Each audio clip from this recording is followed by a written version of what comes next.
Bueno chicos, entonces vamos a iniciar la sesión número 3 del Journal Club San Marcos, edición 2021. Y bueno, el tema que vamos a tocar el día de hoy es la síntesis de nuevos fármacos a cargo de nuestra miembro, Carol Ramos, de la Escuela de Farmacia y Bioquímica de la Universidad Nacional Mayor de San Marcos. Así que Carol, puedes dar inicio a lo que es la sesión del día de hoy. Genial, gracias. A ver, voy a iniciar la presentación. Sí se puede ver, ¿verdad? Sí, claro, se ve genial. Ya, genial, gracias. Bueno, chicos, bienvenidos a la tercera sesión del Club de Síntesis Orgánica. En este caso, vamos a hablar sobre el paper, que es la síntesis de nuevos derivados con actividad antiviral, de derivados de 1,4 pentadientresona, que van a tener un residuo de hemodina. Vale resaltar que este artículo se desarrolló en China. Ok. Para nuestra sesión vamos a seguir el siguiente índice. Primero la introducción, luego los objetivos, metodología, resultados, la discusión y finalmente la conclusión. Bueno, empecemos con la introducción. Ok, hablemos un poco acerca del virus del mosaico del tabaco. El virus del mosaico del tabaco, pues, son partículas infecciosas, provocan daños y pérdidas económicas de más de 100 millones de dólares anuales. Y pues la gran pregunta sería, ¿a quién? ¿O a quiénes? Bueno, en este caso lo provocan tanto a nosotros y también a las plantas. Ahora, porque se llame virus del mosaico del tabaco no quiere decir que solamente va a afectar al tabaco, sino también afecta a otros tipos de plantas como podemos mencionar al pepino, al tomate.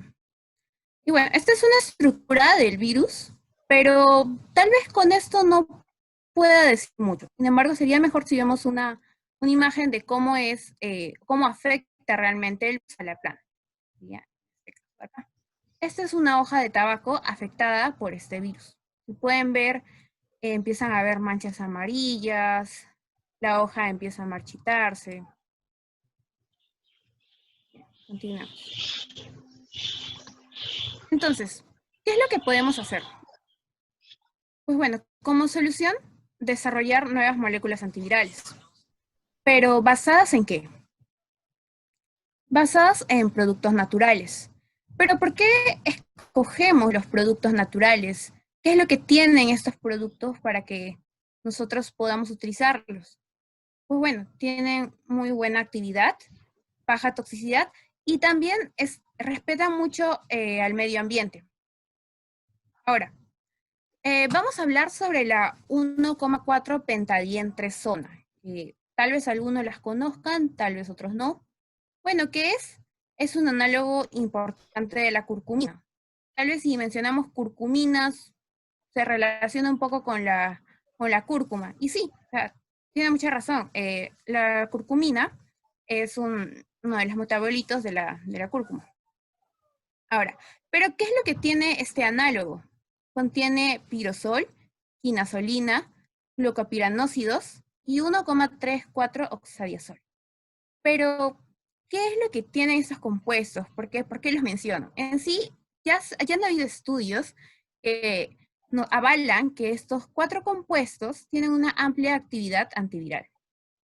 Bueno, les presento a la estructura química de la curcumina, pero como se los había mencionado, no vamos a hablar totalmente de la curcumina, sino de los derivados del 1,4 pentadientresona. Es exactamente... Aquí está.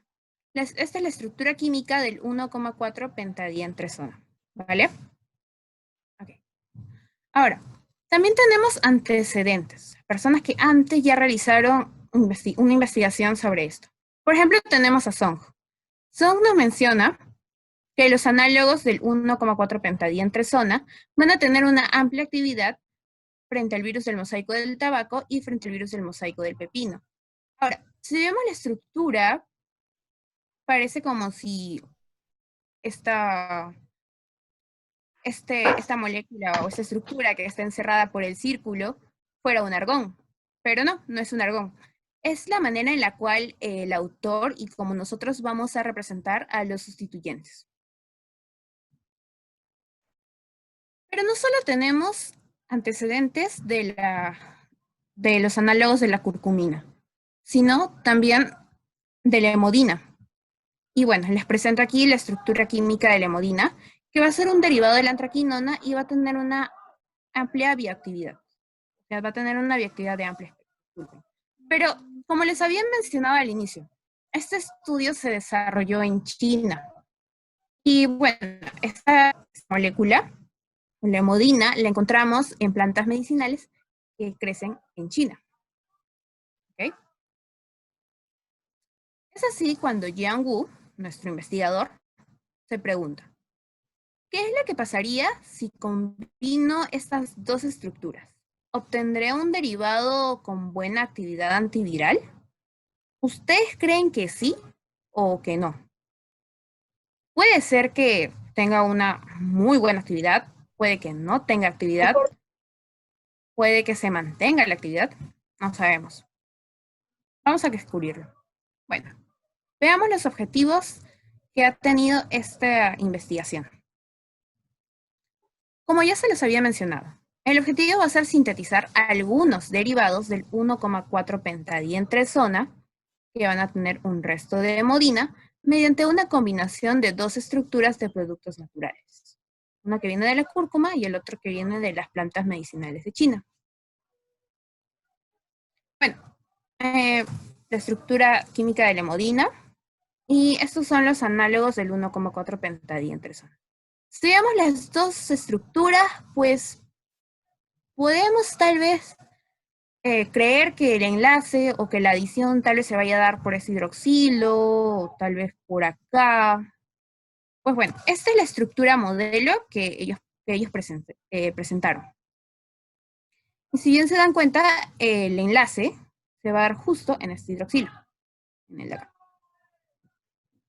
Pero la gran pregunta que se hizo el investigador y que nos estamos haciendo nosotros en este momento es si esta estructura realmente tendrá actividad antiviral y si es la actividad que nosotros realmente queremos. Bueno, pasemos a la metodología. Ahora, la metodología se va a dividir en dos partes. Primero, la parte de síntesis y luego la parte de los ensayos antivirales que se realizaron. Las reacciones de síntesis. Bueno, acá tenemos primero la síntesis del intermedio B. Ahora, este intermedio B va a partir de la estructura química de la hemodina. Aquí tenemos a nuestro intermedio B. Pero si se dan cuenta, ¿cuál es la diferencia entre ambas estructuras? Pues bueno, aquí tenemos hidroxilos, y en este caso, vemos que el hidrógeno se ha reemplazado por el metilo. A su vez, vemos que acá hay un carbono, ¿vale? Un metilo, pero que ahora ya no va a ser solamente un carbono, sino que va a estar enlazado con un bromo. ¿Vale? Continuemos. Ahora, como ya había mencionado, vamos a tener dos moléculas de inicio, que va a ser la hemodina y el otro de los derivados del 1,4-pentadientresona. En este caso, para llegar a esta estructura, que es de los derivados del 1,4-pentadientresona, vamos a partir del hidroxidenaldehído. Ahora, ustedes dirán, ok, tal vez se ha equivocado en nombrar al 2,4 hidroxidenaldehído.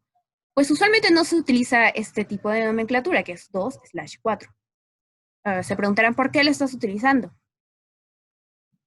Pues bueno, lo que pasa es que este hidroxilo va a estar en dos posiciones, tanto en la posición 2 y la posición 4. Solo que lo he colocado de esta manera por comodidad. Y en este caso, la acetona. La acetona. Y si, bueno, si podemos observar, básicamente el enlace se va a dar justo en la zona del aldehído, ¿ok? Formándose esta estructura. Ahora, los bioensayos antivirales. En este caso se han realizado tres bioensayos antivirales, los cuales son de protección, curativos e inhibitorios. En el caso del efecto protector, ok, primero, esta hoja, acá, es Entonces, la hoja del tabaco, ¿sí? Para que nosotros podamos realizar este efecto protector in vivo, este ensayo, entonces vamos a imaginar que estamos dividiendo la hoja en dos partes, y justo coincide con la nervadura central. Entonces, untamos la solución de síntesis. ¿A qué nos referimos con solución de síntesis? Pues como les había mencionado, nosotros vamos a generar derivados. Exactamente vamos a generar 18 derivados. Entonces vamos a tener 18 diferentes soluciones de síntesis. Eso quiere decir que para cada derivado va a haber un grupo de cada hoja, un grupo de 3 hojas, porque este ensayo se va a dar por triplicado. Bueno, si todos los ensayos se van a dar por triplicado. Entonces, el lado izquierdo va a estar untado con la solución de la síntesis, o sea, de la molécula que nosotros hemos realizado, y el lado derecho va a estar untado con el solvente. Entonces, el lado derecho va a ser nuestro control negativo y el lado izquierdo es nuestro tratamiento.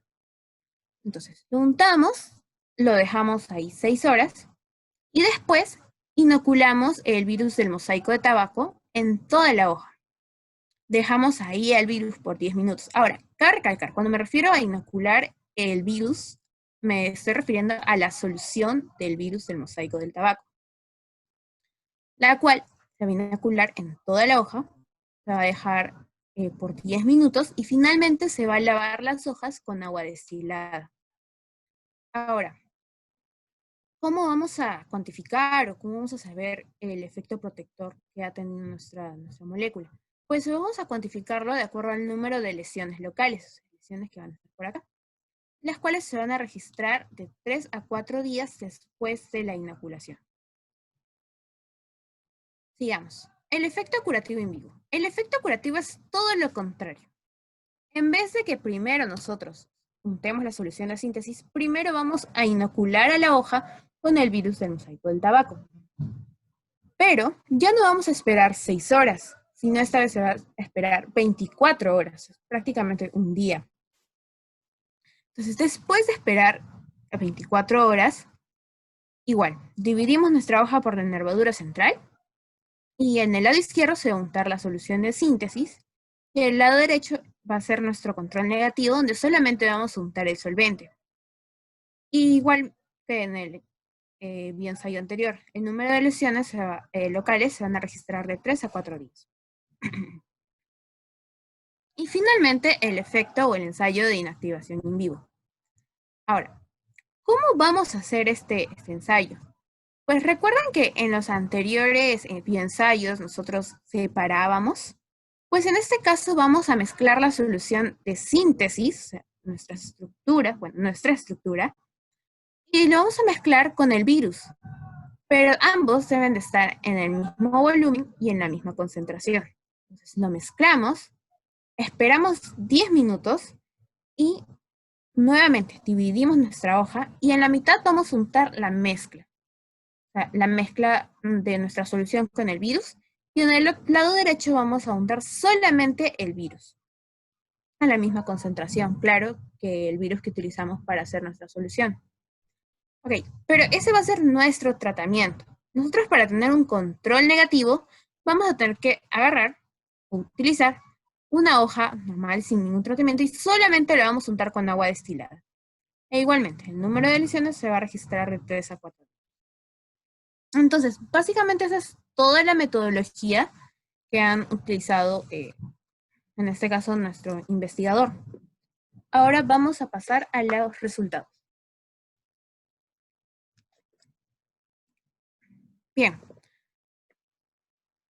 Para que podamos observar mejor los resultados, los hemos dividido en 4 partes. El inicio, que va a ser la síntesis del intermedio B, el cual viene pues a partir de la hemodina, la preparación de los intermedios de carbono 1 al carbono 18, que viene de la curcumina, la síntesis general para los compuestos de 1 a 18, que es la mezcla de nuestro intermedio B con nuestros intermedios C1 a C18, y finalmente la actividad antiviral de cada compuesto contra el virus del mosaico del tabaco y el virus del mosaico del pepino. Okay. Iniciemos por la síntesis del intermedio B. Okay. Esta es una visión general de la síntesis. Como les mencioné, iniciamos con la estructura química de la hemodina, para la cual, para pasar de nuestra hemodina a nuestro intermedio A, vamos a tener que realizar una reacción de metilación para poder reemplazar este hidrógeno por este metilo. Y para ello, vamos a utilizar el disulfato de metilo. Disculpen, el sulfato de dimetilo. Continuamos. Bueno, ya que tenemos nuestro intermedio A, ahora, si se dan cuenta, ¿cuál es la diferencia entre nuestro intermedio A y el intermedio B? Pues bueno, que el intermedio B tiene el bromo. Entonces, la reacción que vamos a utilizar va a ser la reacción de bromación. Estos son los nombres químicos de las moléculas, pero por comodidad los vamos a llamar intermedio A e intermedio B. Iniciemos con la primera reacción, que es nuestra reacción de metilación. Entonces, veamos. ¿Qué necesitamos o cuál es el medio para nuestra reacción? En este caso va a ser la acetona. Aquí tenemos al sulfato de dimetilo, al carbonato de potasio, y esto se va a realizar por reflujo. El carbonato de potasio y la acetona van a permitir que el medio en el que estemos trabajando sea alcalino. Entonces, gracias a ese medio alcalino que se va a formar, vamos a tener a la hemodina desprotonada. Y en este caso, por un ataque nucleofílico, se va a dar la metilación electrofílica y va a atacar a este metilo. Bien, entonces al final, ¿qué es lo que vamos a obtener? Pues vamos a obtener nuestra hemodina metilada. ¿Sí? Ahora, este procedimiento se va a repetir para cada uno de los oxidrilos que nosotros observamos en la hemodina. Bien, entonces tenemos al intermedio A ya sintetizado. Ahora, para pasar al intermedio B, ¿qué es lo que tenemos que hacer? ¿O cuál es el medio que nosotros vamos a utilizar? Pues bueno, tenemos al NBS, que es el N-bromosuccimida, y el AIBN, que es el azosibisosubutinitrilo. Ok. Primero, veamos cuál es la importancia del AIBN. En este caso, el AIBN, esta es su estructura, nos va a ayudar para activar los radicales. ¿O a qué me refiero con esto? Pues como les había mencionado, esta reacción se va a dar por reflujo. Eso quiere decir que vamos a estar a una temperatura superior a la del ambiente. Entonces, el AIBN, a una temperatura a partir más o menos de 70 grados, va a liberar el nitrógeno y nos va a quedar dos radicales. Ahora, estos dos radicales que nosotros obtenemos aquí van a ser muy importantes para que se dé la reacción de bromación. Iniciemos con la reacción de bromación. Carol, disculpa, ¿puedo hacer una pausa? Sí, Por favor. normal. Chicos, por favor, no rayen la pantalla porque, bueno, creo que ya estamos bien adultos para hacer esas cuestiones, así que también es una falta de respeto para la persona que está exponiendo. Así que, por favor, dejen de hacer eso.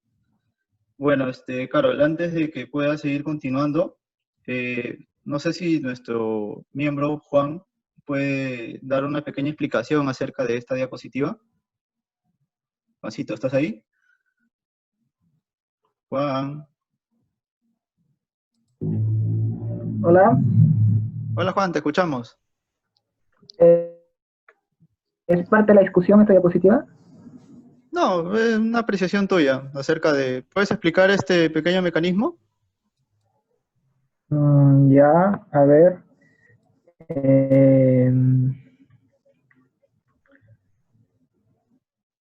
Bueno, lo que sucede acá, en primer lugar, es una disociación fotolítica del bromo con N-bromo succinimida, ya que la bromación, normalmente se utiliza el bromo en su estado puro, pero para mayores rendimientos utilizamos la N-bromo succinimida. De todas formas, se me genera el radical bromo. Ahora, este radical se va a acoplar al metilo, que es un sustituyente del fenilo, y bueno, no sé si podemos pasar a la siguiente diapositiva. Yo creo que solamente hasta La ahí, Juan, ¿no? bromación. Ahí está, Ya, eso quería ver. concluye, por favor. Bueno, este es un simple mecanismo de bromación bencílica. El bromo se une al radical bencílico, como es más estable, y se obtiene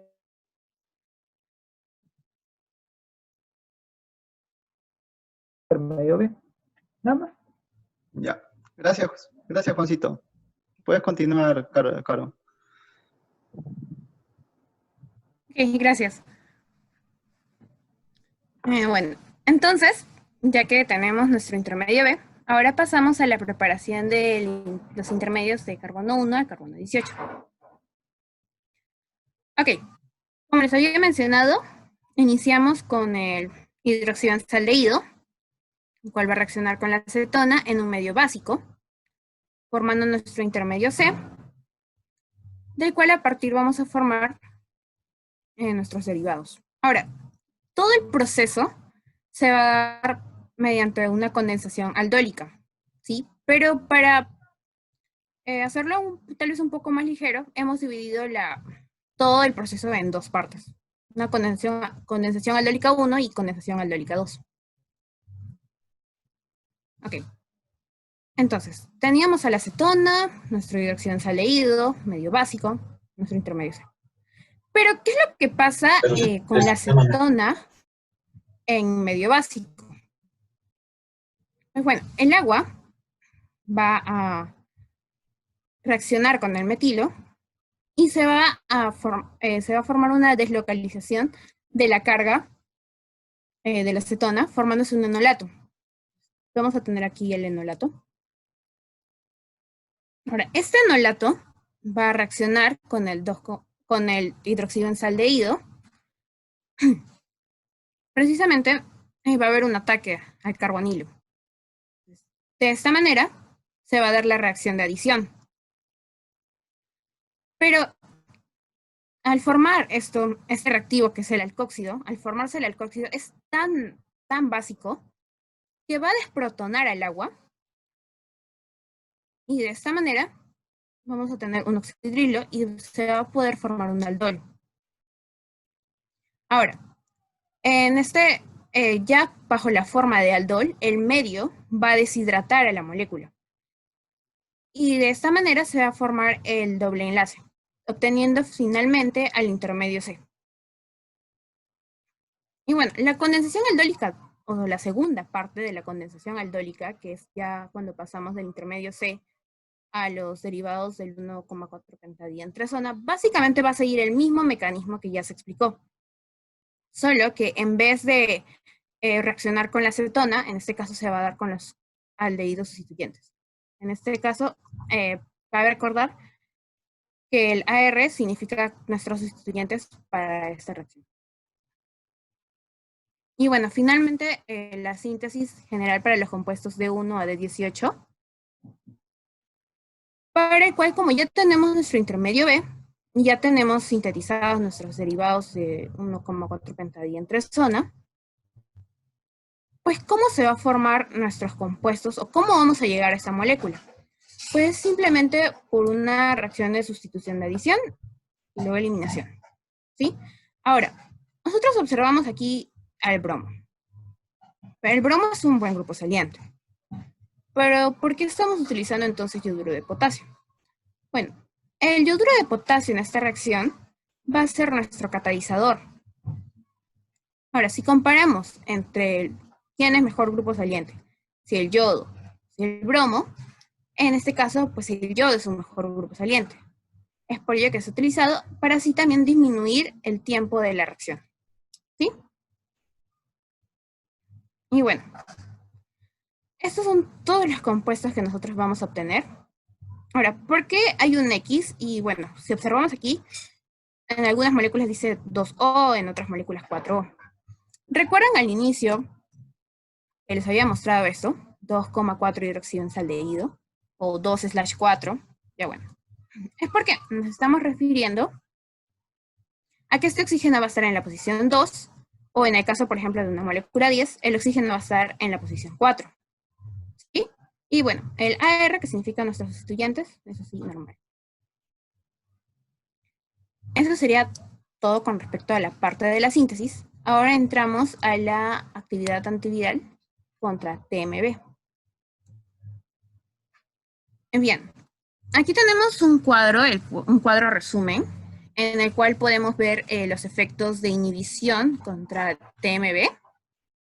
Y nos podemos dar cuenta que estas tres moléculas, de 3, de 4 y de 5, tienen el mayor efecto curativo que las otras moléculas, ¿sí? Ahora, cabe recalcar que la nigamicina va a ser nuestro control. ¿Por qué? Porque es la molécula que se utiliza actualmente para en contra del TMB. Es la molécula líder, por así decirlo, en este campo. Entonces, hay un detalle. Fíjense bien en la parte de la posición del oxígeno, que va a estar en la posición 2, y también en este grupo metilo unido a un oxígeno, el furano y el tiofeno. Ahora, si se dan cuenta, en las moléculas que habíamos señalado, D4 y D5 son las que van a tener un mayor efecto curativo. Entonces, ellos han comparado estas dos moléculas contra la nigamicina. Bien, entonces, aquí, ¿qué podemos observar? Pues que a medida que nosotros vamos disminuyendo la concentración de nuestra molécula, el efecto curativo también va a disminuir, pero si comparamos, por ejemplo, con 500 microgramos por mililitro, nosotros teníamos 50.1. Pero al pasar a 62.5, ha disminuido hasta un 40% más o menos de efecto curativo. Lo mismo pasa con la molécula de 5. De un 52% disminuye a un 40.9%. Sin embargo, con la nigamicina, podemos ver que de un 54.7% ha disminuido hasta un 32.1%. Ha disminuido bastante. A su vez, también tenemos que darnos cuenta o fijarnos en el S50. Ahora, a simple vista parece que, bueno, si nosotros lo vemos rápido, decimos, bueno, este es el valor mayor y entonces por lo tanto tiene mejor actividad.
Caro, ¿estás ahí? Creo que Caro perdió el internet.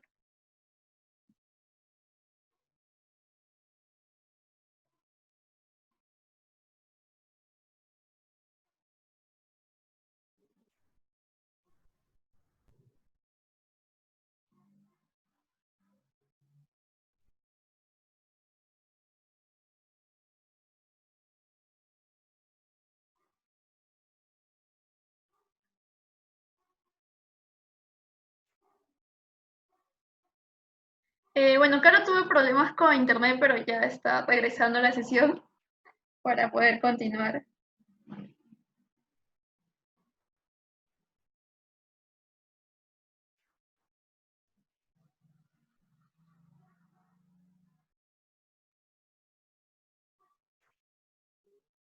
De momento, chicos, podrían ir escribiendo sus preguntas en la bandeja de mensajes, ya que ya creo que faltaba solamente uno o dos diapositivas para entrar a lo que es la discusión acerca de los resultados y la parte que se ha trabajado en el mismo paper.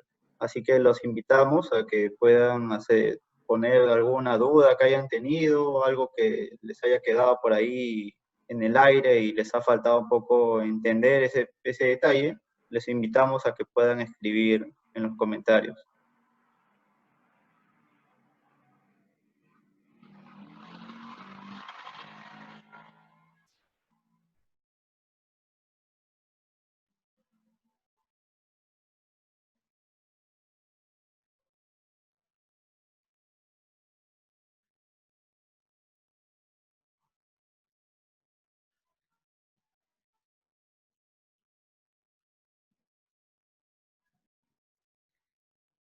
Bueno, mientras esperamos a Caro, como les comenté a las personas que ingresaron al inicio, le vamos a estar enviando por el chat y también algunos correos una pequeña encuesta para que nos ayuden como club y también para conocerlos un poco más a ustedes y saber bueno, cuáles son a qué personas les interesan estos temas y cómo podemos hacer para mejorar.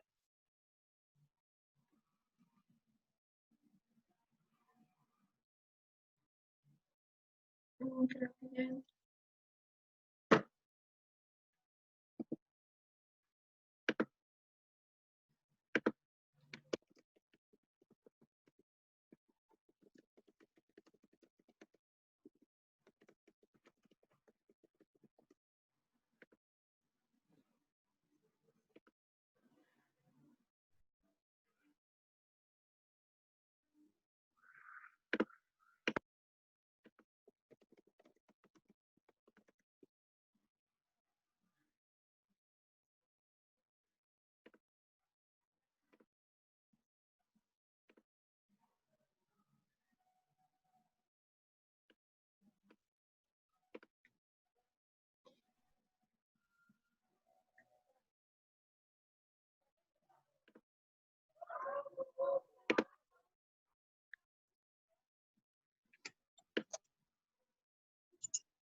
Bueno, chicos, hasta que Carol pueda reingresar, puedes poner la diapositiva 40, 41 creo que era. Ya. No, la 40, la 40, la 40.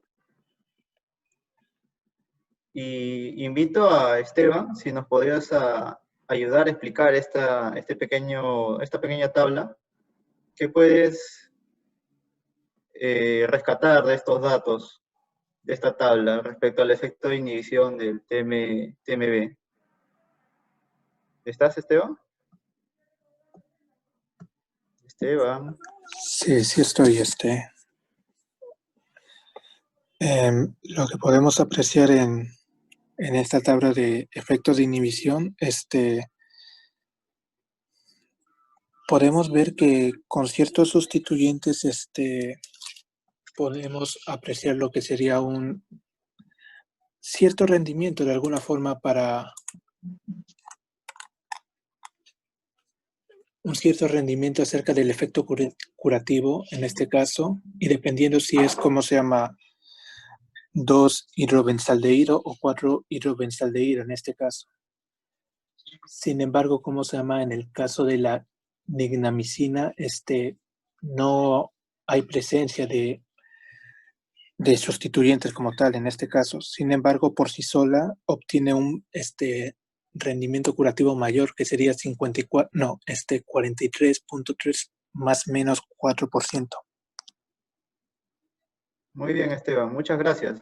Sí, Sí, como lo comentaste, se ve mucho la diferencia del grupo sustituyente que tiene acoplado la molécula principal y esto se refleja mucho en el efecto curativo como tal de toda la estructura. También cabe recalcar un poco que normalmente los grupos de las tiourias, en este caso, tienen cierta actividad positiva frente a inhibir ciertos virus. Es algo que ya es un estudio, una línea de investigación prácticamente en la síntesis orgánica, en el cual se encarga mucho de hacer este compuesto de este tipo de naturaleza, pues, ¿no? Del tipo tiouria. Una de ellas puede ser acá, pues, el tiofeno, como nos podemos dar cuenta, y vemos que tiene un alto porcentaje en el efecto curativo. Daniela, no sé si puedes seguir la siguiente diapositiva. Danielita. Chicos, discúlpenme. Ya, ¿Me puedo Carol. escuchar? Lo siento. Ya, Ya. ya, Carol, puedes continuar. Ya, a ver, disculpen. A ver, me había quedado en la parte de 50 que, bueno, podemos ver que nuestro compuesto d 5 es el que es el compuesto que presenta un mayor efecto curativo. Siguiente.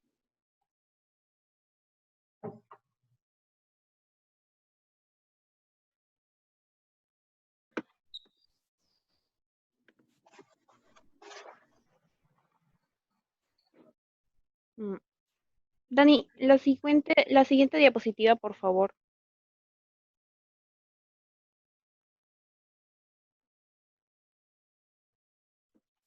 ¿Esa?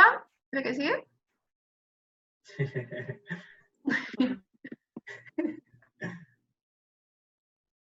¿Qué pasó? ¿Qué pasó? Esa es la que sigue, Caro.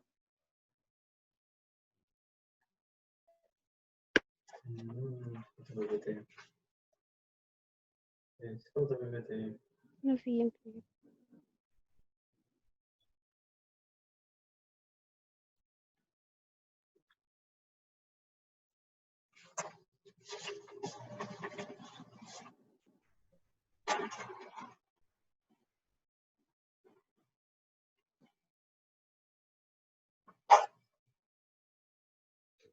¿Qué pasó?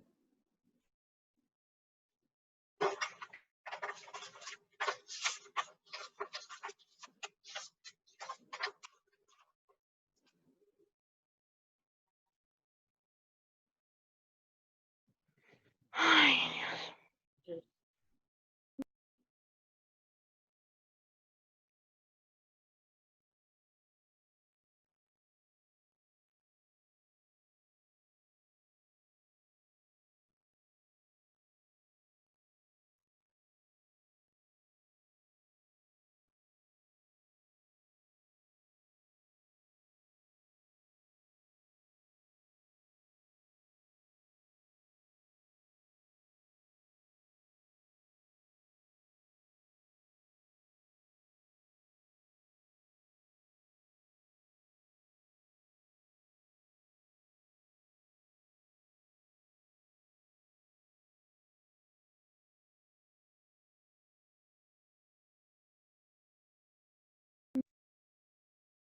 ¿Se me puede escuchar? Sí, ahora sí. Ay, ya, genial. Disculpen. Ya, a ver. Si en caso se me deja escuchar o algo, me avisan por el chat, porfa. Igual Ya, disculpen los problemas ya, técnicos. Carol. Entendido. Gracias. Bueno, eh, viendo los efectos curativos contra el virus del mosaico del pepino, en este caso, podemos observar que en la molécula D1 y la molécula D11 tienen los mayores efectos curativos.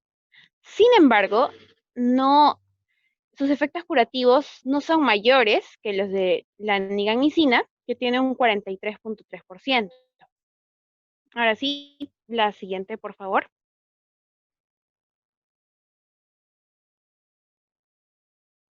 Ya. pasemos a la discusión. Bueno, una de las preguntas que se plantearon en la discusión es ¿en qué consiste el TMB, y en qué medida afecta a las plantas? Siguiente.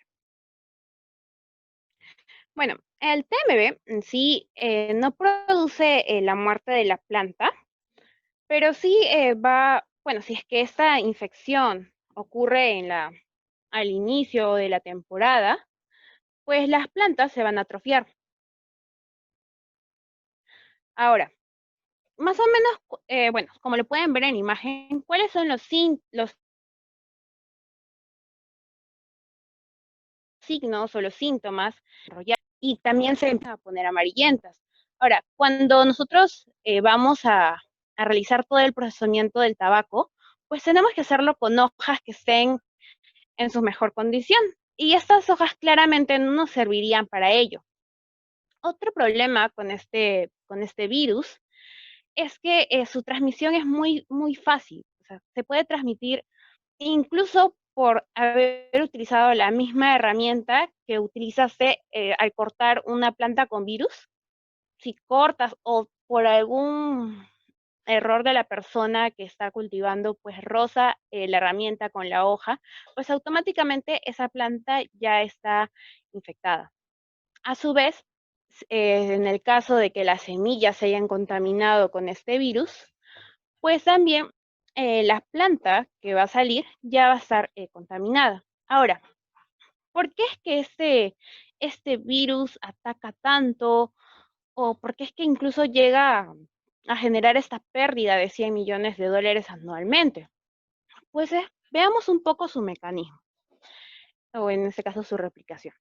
El virus entra a la célula, libera su ARN viral. Ahora, este ARN viral va a servir como el ARN mensajero, va a darse la traducción de proteínas, pero esta traducción de proteínas se van a dar con el material de este ARN mensajero que venía del virus, y vamos a obtener proteínas estables, las cuales se van a liberar cuando las hojas se rompan o cuando las hojas se vayan a rozar unas con otras. Y de esa manera es que este virus se propaga tan rápido y puede infectar a una mayor cantidad de plantas. Ahora sí, siguiente, por favor. Una pequeña pausa. Creo que tenemos una pregunta del público. Y ¿Sí? Víctor Acuña Guzmán nos dice, ¿a qué se refiere con efecto curativo y efecto protector? ¿Crees que nos puedas explicar eso? Ah, claro. Bueno, está en ¿lo quieres? ¿Me podrías colocar los slides, por favor?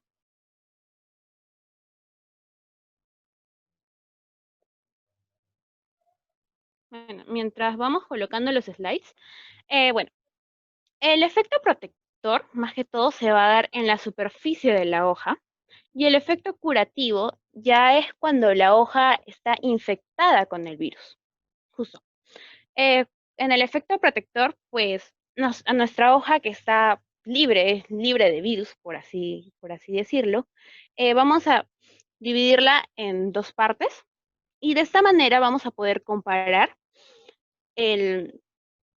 la protección de nuestra molécula versus a la hoja simplemente untada con el solvente. Entonces, en otras palabras, es la capacidad que va a tener nuestra molécula para servir como una barrera. Caso contrario con el efecto curativo. El efecto curativo ya se evalúa cuando la hoja ha sido infectada por este virus.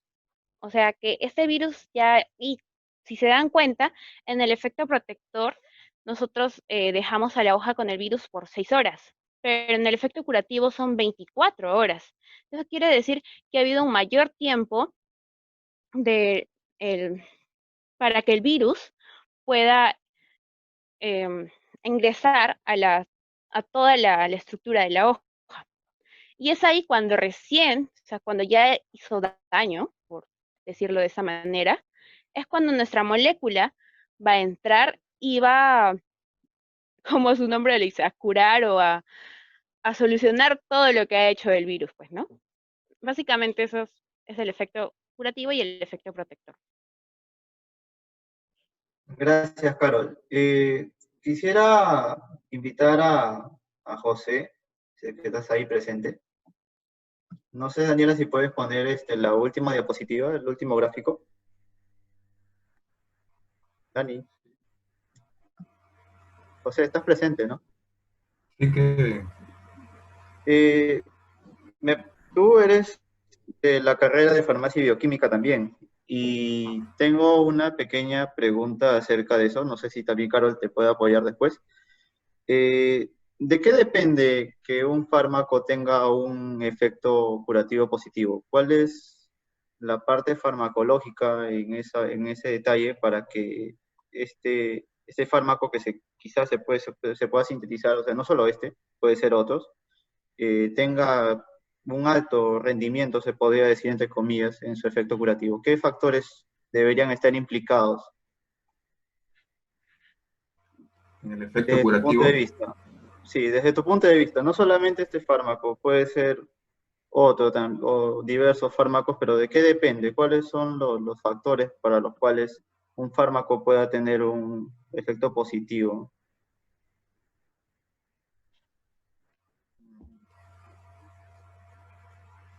eh, yo, lo primero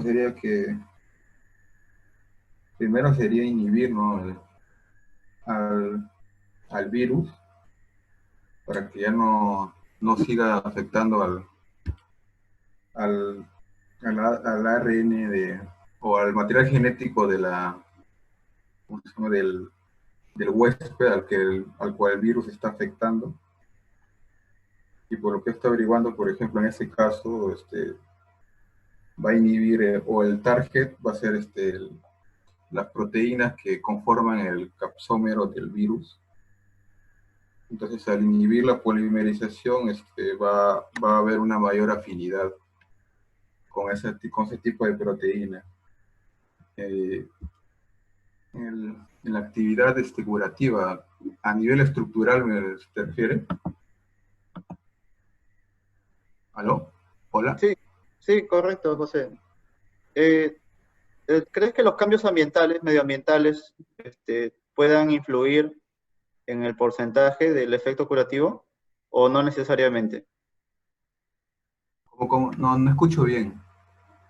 Me refería a que los cambios medioambientales pueden afectar en los efectos curativos de un fármaco. Claro, sí.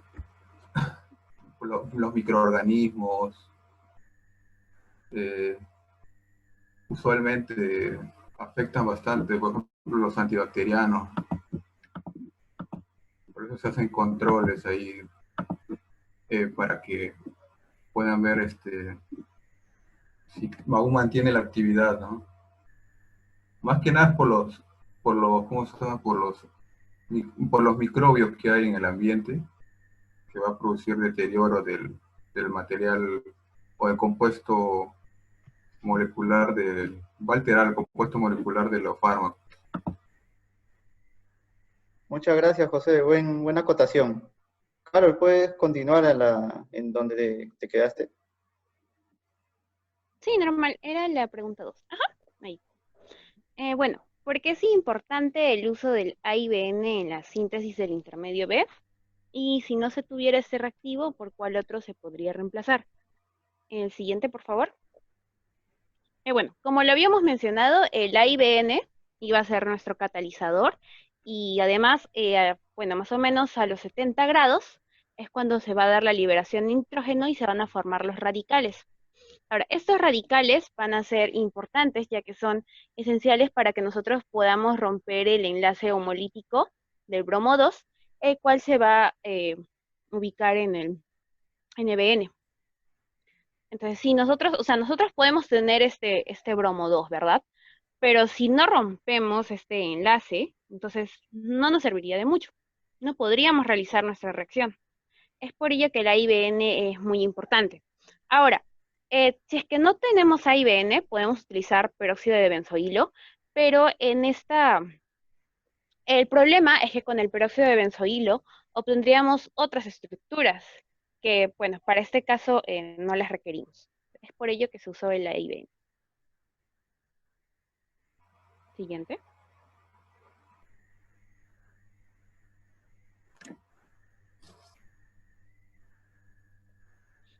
Ok. La pregunta es, ¿por qué hay similitud de resultados en el análisis de efecto curativo frente al virus del mosaico del tabaco usando el D4 y el D5, pero no tanto en el análisis de la protección? Ok. Siguiente. Bueno, esto es nada más para recordar y justo gracias a la pregunta de Víctor pudimos refrescar un poco. Como le había mencionado, ¿no? El efecto protector más que todo se va a dar en la superficie y antes de que el virus haya estado en contacto con la planta. Por el contrario, el efecto curativo es cuando ya el virus en sí ya estuvo en contacto con la planta, ya causó la atrofia y lo que tiene que hacer nuestra molécula es revertir esto. Siguiente. Y uno más.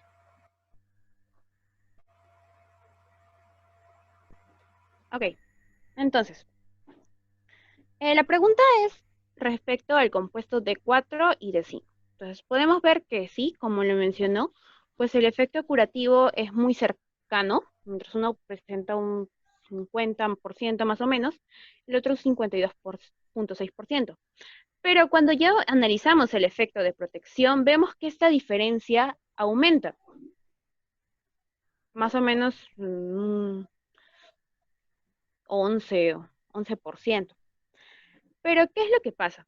Al analizarlas, bueno, al ver las estructuras tanto de D4 y de D5, primero podemos ver que ambos presentan el oxígeno en la misma posición, en la posición 2. Hasta ahí estamos bien. Pero nos damos cuenta que mientras uno como sustituyente tiene un fulano, el otro tiene un tiopeno. Entonces, ya puede que por ahí esté la respuesta. Pero ahora, viendo el cuadro, me percaté que si nosotros comparamos la molécula 5 y la molécula 11, también podemos ver que la diferencia ahora va a ser en la posición del oxígeno. En este caso, la posición del oxígeno va a estar en 4, lo cual va a disminuir un efecto curativo. Entonces, de ahí podemos concluir también que si nuestro oxígeno está en la posición 2, tiene un mejor efecto curativo y a su vez, este efecto incluso se puede potenciar.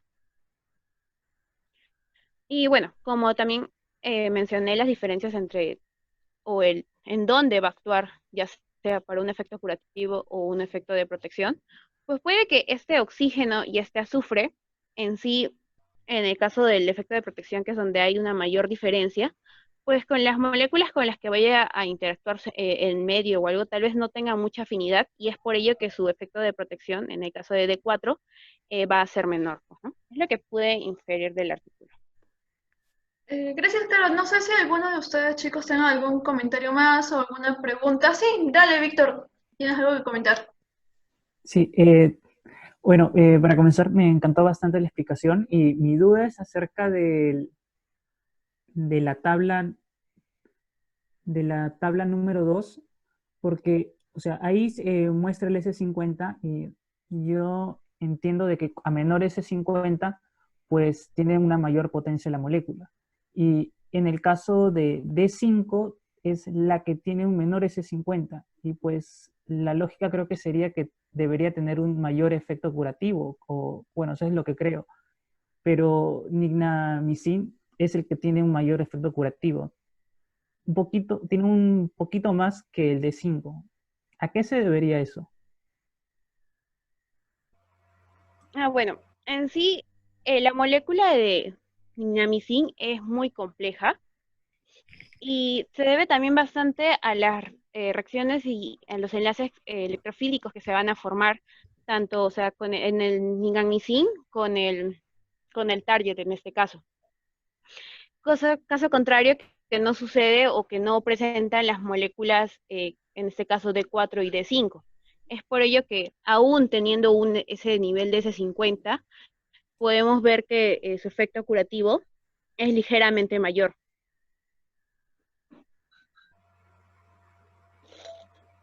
Gracias, Carol. No sé, chicos, si tengan alguna duda, alguna pregunta más referente a eso, o para, para continuar. Creo que esto sigue. Bueno, sigue, Carol, por favor. Bueno, justo es muy relacionado a la pregunta que nos hizo Víctor. ¿Por qué el nigamicin aún tiene una mayor actividad curativa frente al virus del mosaico del pepino, en este caso, no del tabaco, respecto a los compuestos de 1 y de 11? Ya, siguiente. Igualmente, se hizo la misma comparación y justo aquí podemos ver la estructura del nigamicin, que podemos ver que primero, a diferencia de nuestras moléculas, tiene una mayor cantidad de nitrógenos, oxígenos, y todo ello va a permitir que también nosotros, bueno, que en sí la molécula puede interactuar con el medio, con el target en este caso. Ahora, algo que recalcar es que si nosotros podemos observar la diferencia entre D1 y D11, primero es la posición del oxígeno. En D1, disculpen, ahí hay un error. En D1, la posición del oxígeno va a ser en 2, en el carbono 2, pero en D11 va a ser en el carbono 4. Como les había mencionado, cuando nuestro oxígeno está en la posición 2, tiende a tener un mayor efecto curativo, ¿sí? Pero entonces, ¿por qué no pasa eso en este caso? Bueno, sí pasa, disculpe. Además, también podemos ver que en el caso de la molécula D1, tenemos como sustituyente un fenol, y en la molécula D11, el tiofeno. Ahora, leyendo otro artículo en el cual habían hecho la relación de estructura-actividad, mencionaban que el tiofeno en sí no es un factor tan importante o que va a generar grandes cambios en la actividad de la molécula. Así que si caso contrario, por ejemplo, un fenol, o en este caso la molécula que nosotros podemos observar, sí tiene eh, digamos, un gran impacto en el efecto.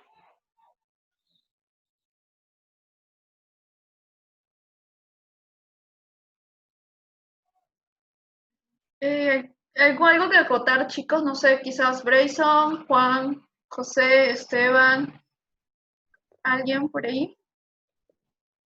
Quizás tenga mucho que ver el hecho de que la presencia de un heteroátomo, Carol, porque vi que la mayoría de compuestos que contenían un heteroátomo tenía mayor efecto curativo.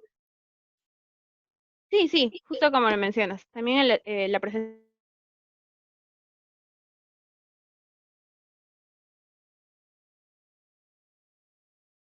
Bueno, continuamos con el siguiente. Y igual, si tienen alguna pregunta, chicos, adelante, son libres de poder hacerlo.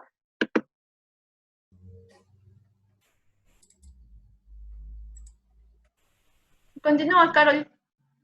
El heteroátomo influye bastante.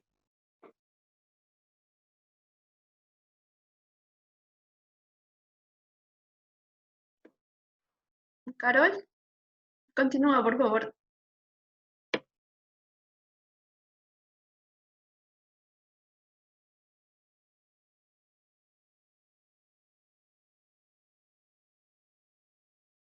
¿Hola? Sí, no se te escuchó muy bien al inicio, no sé, acá estabas dándonos ideas, creo. Carol. Bueno, si continuamos con la siguiente pregunta, chicos, no sé si alguno tenga algo que acotar.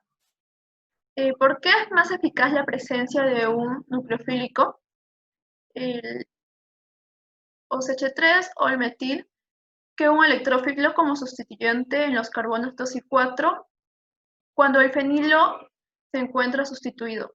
No sé, quizás alguien tenga la respuesta a esa pregunta antes de que pasemos con la presentación de Carol.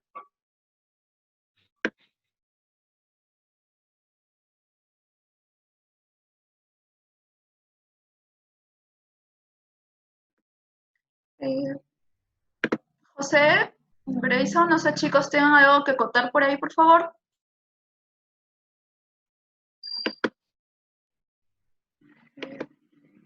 Bueno, ¿Continúo? por favor, Carol, no se te escucha. Regresé. Genial. Ya bueno, en el caso del metilo, bueno, y también nuestro metoxi, pues ambos van a ser grupos donadores de electrones. Ahora, es mucho más efectivo que nuestra molécula tenga donadores de electrones que aquellos grupos que retiren electrones o que tengan un efecto inductor negativo. Ahora, primero para explicar un poquito a qué le estoy llamando o a qué le llamamos un efecto inductivo positivo, pues cuando un donador de electrones se introduce en una cadena de carbonos, como por ejemplo el metilo, pues la carga se va a transmitir. Ahora, a este efecto se le va a llamar este efecto inductivo positivo.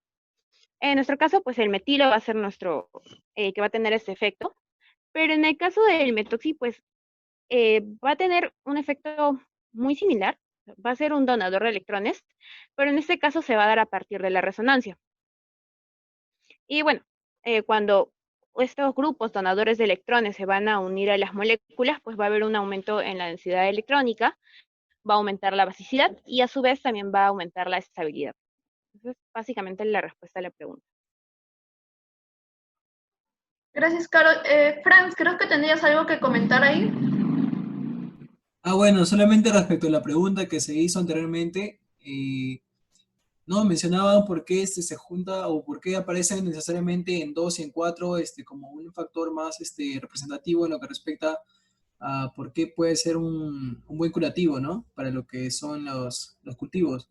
Entonces eso más que nada porque el OH es un grupo activante y al momento de colocarlo en la posición 2 o 4 respectivamente, y podemos ver que cumple con la idea de función orto o para un aromático, en este caso activante, ¿no? Sería más que nada por eso. Gracias, Franz. No sé si alguien tenga algún comentario o quizás alguna pregunta. Por allí, Brayson, Esteban, José, Juan. Compuestos ahí, ¿serían aromáticos o no serían aromáticos? Tanto el... ¿Cómo se llama? Esos tres, los otros compuestos en sí, ¿serían o no serían aromáticos? ¿Puedo responder eso? Sí, dale. Bueno, en ese caso utilizamos lo que se conoce como regla de Hückel. Para poder saber si es un aromático o no, utilizamos lo que es la regla de Hückel, que netamente nos dice que contabilicemos los electrones que tenemos pues, en el anillo aromático. En este caso, por ejemplo, para el furano o el tiofeno, tienen 2 en cada banda, ¿no? Y finalmente un par que se contabiliza para el oxígeno o el azufre, según sea el caso. Entonces ahí vamos a ver que el número que nos va a arrojar es un número entero. Por eso es que se considera como un aromático allí. También por su forma espacial sería, ¿no? Claro, Un exacto. aromático tiene que ser. ¿Alguien más? Sí, yo tengo una pregunta. ¿Cómo se llama? El ensayo, al parecer, para este caso se dio por cromatografía de capa fina para aprovechar la interacción entre moléculas de los disolventes y el compuesto a tratar en sí. Entonces, si se pudo haber dado por otro método, no sé, más eficiente.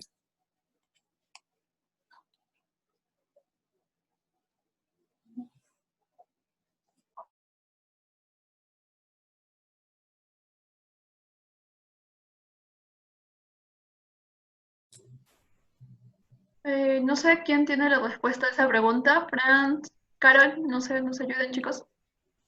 No, claro, porque, o sea, es como se llama eficiente, cómo se llama la cromatografía capa fina, porque se aprovecha la interacción entre partículas, entre tanto los disolventes como la hoja del tabaco en sí, de los componentes. Sin embargo, yo preguntaba si habría otra forma de, otro tipo de análisis para para llegar a esa conclusión.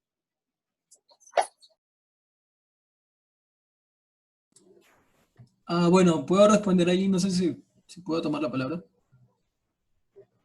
Dale, Franz.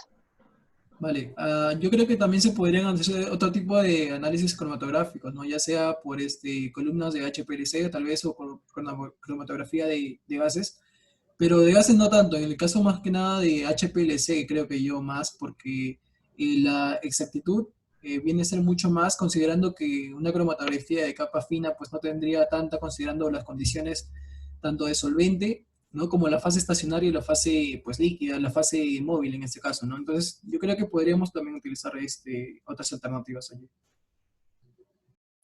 Claro, ¿Puedo acotar un sí, poco acerca de lo que dijo mi compañero Franz? Sí, tiene mucha razón y mucho sentido que el HPLC nos permite también en la determinación ya de forma cuantitativa de algunos analitos, se podría decir. Tengo entendido que el HPLC como tal te puede determinar variabilidades de furanos y tal vez por esa parte podrías cuantificar ya con valores exactos y a través de los ensayos acoplados que se han hecho con anterioridad. Eso podría ayudar bastante, ya que la cromatografía como tal te limita un poco, pues, ¿no? Y sería muy bueno, pues, que sea cuantificada por otros métodos un poco más específicos, ¿no? Bueno, eso quería comentar. claro, gracias. Gracias, Kevin. No sé si alguien más tenga alguna pregunta o algo que acotar. Yo por mi parte tenía una pregunta, referente a las primeras partes, de hecho, que era la reacción.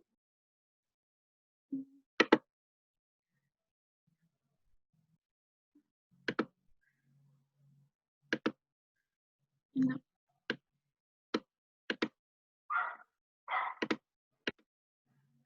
Allí. Yo quería hacer una consulta antes que vayas a llegar a ese punto, Danielita. Sí, claro, dale. Quisiera ver el punto, y esto, no sé si hay químicos, aparte de algunos de nosotros.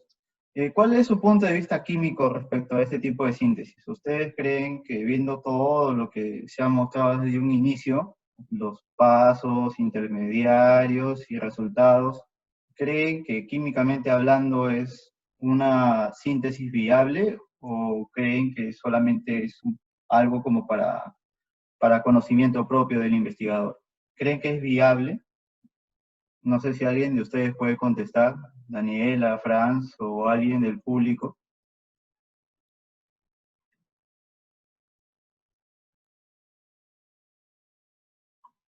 Chicos, ¿me escuchan?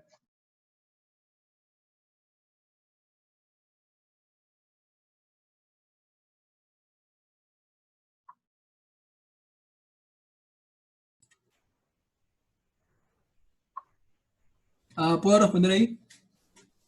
Adelante, Franz. Vale, vale. Bueno, la síntesis como tal se ve bastante, o sea, químicamente hablando, tú lo has dicho, ¿no? Químicamente hablando, ahí tenemos, por ejemplo, lo que es el IBN, que es un iniciador, y también lo que es la N-bromosucinamida, que también es utilizada. Pero hay que considerar también el hecho de que al utilizar aromáticos y moléculas, en este caso de gran envergadura, no, tenemos ahí que ver la parte económica, porque justamente aquí hablamos de dos cosas importantes, ¿no? De lo que es la química en lo que respecta a la economía, ¿no? Porque justamente los reactivos y la síntesis, el proceso de síntesis tiene que ser al alcance pues, un laboratorio, al menos en lo que respecta a Perú, ¿no? Y también por el otro lado la química verde, porque si bien es cierto, puede hacerse una síntesis cualquiera, en realidad, ¿no? Pero hay que también considerar parámetros medioambientales, ¿no? Porque eso es lo que se considera ahora en lo que respecta a cualquier síntesis en laboratorio, ¿no? Eso más que nada.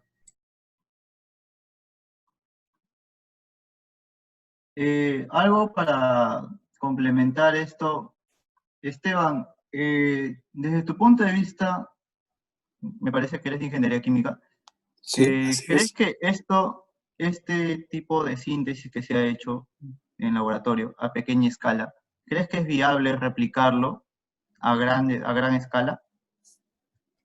Mm, yo la verdad es que pienso que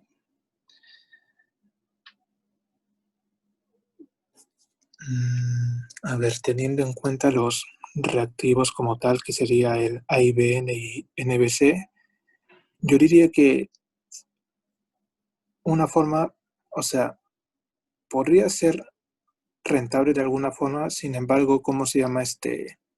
También sería bueno que buscáramos otros análogos aparte de la curcumina en este caso,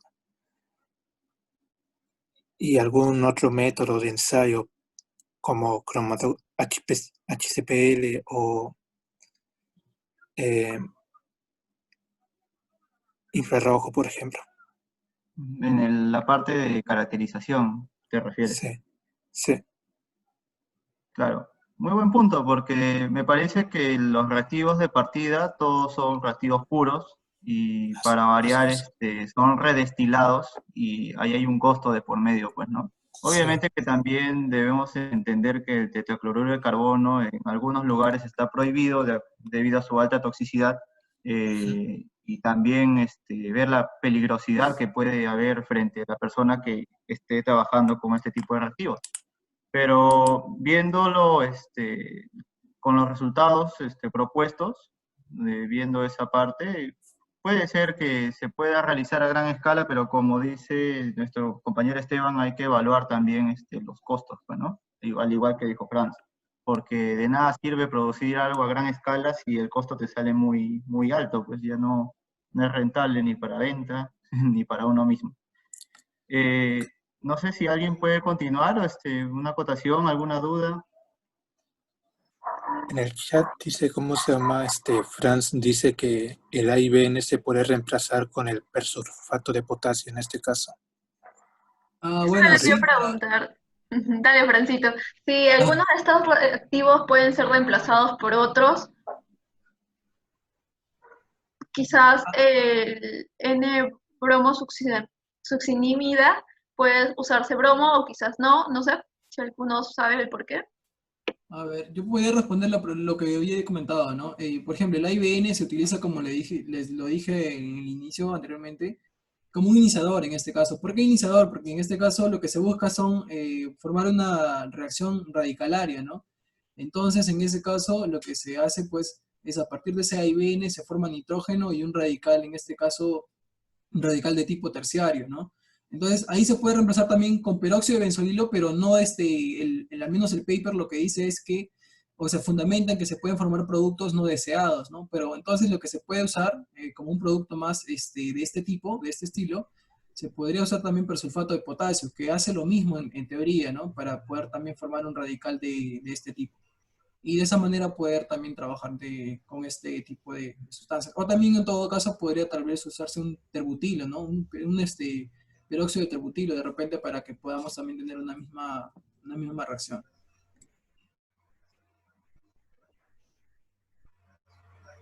Gracias, Franz. No sé si alguien tenga algún comentario más, alguna pregunta. Sobre esta reacción, ¿me escuchan? Sí, se escucha. Sobre esta reacción también quería acotar que a reemplazar el N-bromo-succinimida por ejemplo, peróxido de hidrógeno, por ejemplo, más un catalizador puede ser incluso más rápido, ¿no? Y reducir los pasos de la reacción con esta molécula.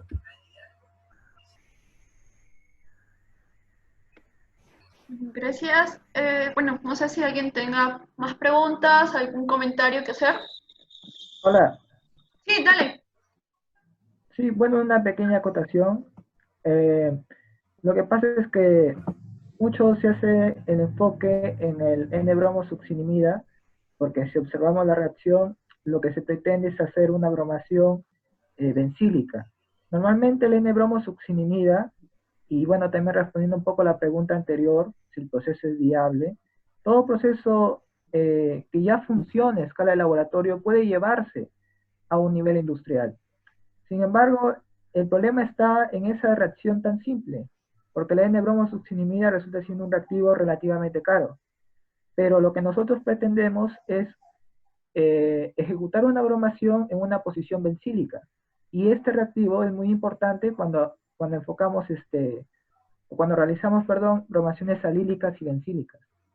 Entonces, esa es la razón por la cual se prefiere el uso de esta especie química, ya que me provee mayor rendimiento.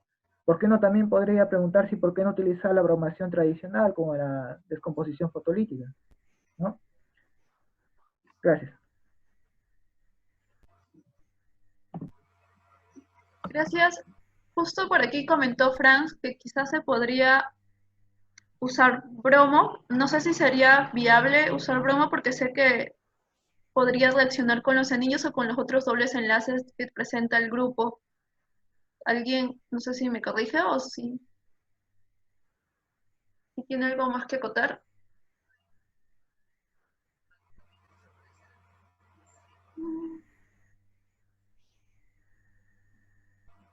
Bueno, con referente a los costos, gracias, Francito. No sé si puedas hablar, sería más factible.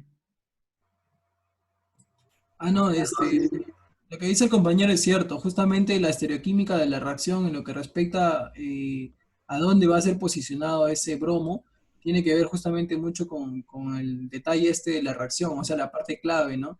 Pero también ahora se tiene conocimiento, al menos en los últimos años, de que puede utilizarse también otros compuestos de envergadura similar, como cuáles, por ejemplo, los motores moleculares para hacer analogía, digamos, a la NBS. Entonces sí se podría trabajar con eso, pero tenemos que nuevamente analizar lo que son costos, ¿no? En este caso. Y más que nada por eso, creo yo. Gracias, Frank. Bueno, chicos, no sé si hay algún comentario, alguna pregunta más. Si no, pasamos a lo que son las conclusiones. Porfa, Caro, continúa.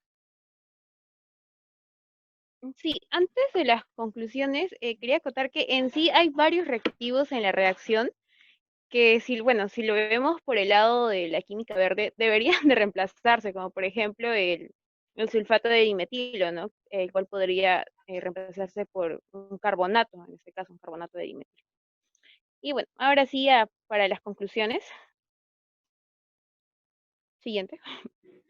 Bueno, sí se llegaron a sintetizar los derivados del 1,4 pentadientrezona con un resto de modina. Y lo importante aquí es que se dio la combinación de las dos estructuras de productos naturales.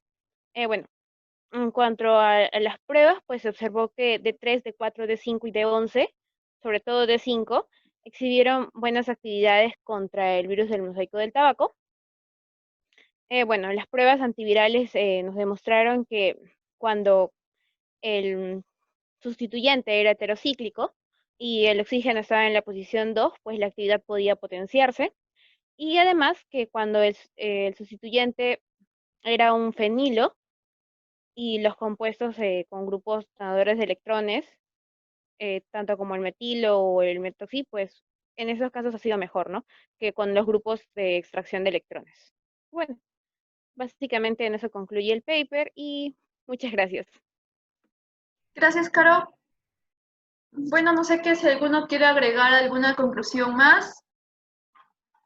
Por ahora les voy diciendo que en el chat les he enviado una encuesta, como les comenté al inicio, nos ayuda muchísimo llenándola. También desde ya invitarles que el día 10 de julio a las 8 de a las 8 de la noche va a haber una ponencia extraordinaria sobre el uso del quitosano contra el COVID. Así que están invitados. Igual pronto saldrá un poquito la publicidad en nuestra página de Facebook. Y no sé, quizás alguna conclusión más. José, Esteban, chicos, o Franz, no sé si quieren agregar alguna conclusión final sobre el paper. Bueno, creo que todo quedó bastante claro porque Carol lo ha hecho bastante detallado, ¿no? Pero algunas cosas que detallar, como ya dijo también, es la mayoría de compuestos ahí deben reemplazarse. Digo la mayoría porque hay algunos que obviamente no, pero la mayoría sí se podrían porque justamente no cumplen con lo que es la química verde, ¿no? Entonces allí podría trabajarse en ese sentido. Algo que tampoco se está considerando tal vez es la caracterización, ¿no? Para poder de repente ver si tenemos un compuesto al que queremos al menos, pero por unos análisis espectroscópicos mucho más detallados, ¿no? Lo que ahí al menos no se muestra a tanto detalle, digamos.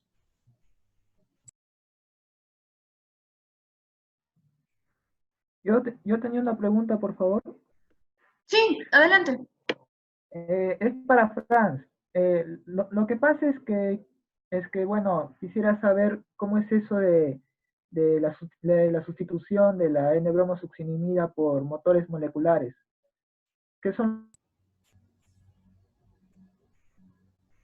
Ah, vale, ¿puedo hablar? ¿O todavía tienes preguntas? No sé.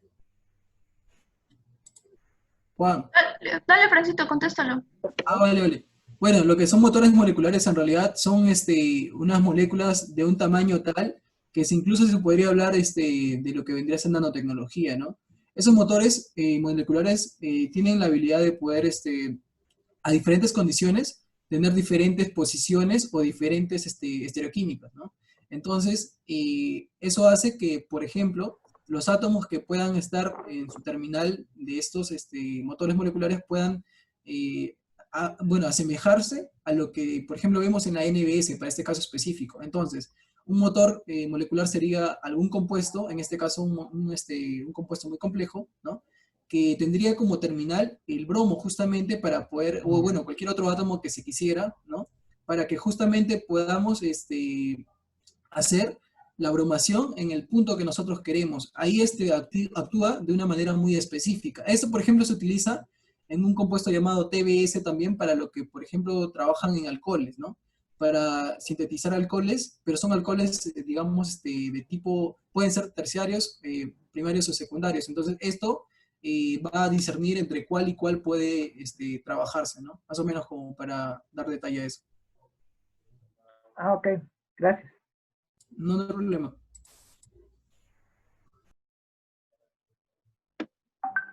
Gracias, Francito, gracias. No sé si alguien tenga todavía alguna pregunta más por ahí, antes de dar por terminada esta tercera sesión del Club de Síntesis Orgánica. Creo que no. Bueno, gracias a todos realmente por participar. Y no tengan miedo en preguntar, chicos, dale. Nosotros, igual que ustedes, estamos aquí aprendiendo. Y bueno, gracias a todos por venir y perdón por los problemas técnicos.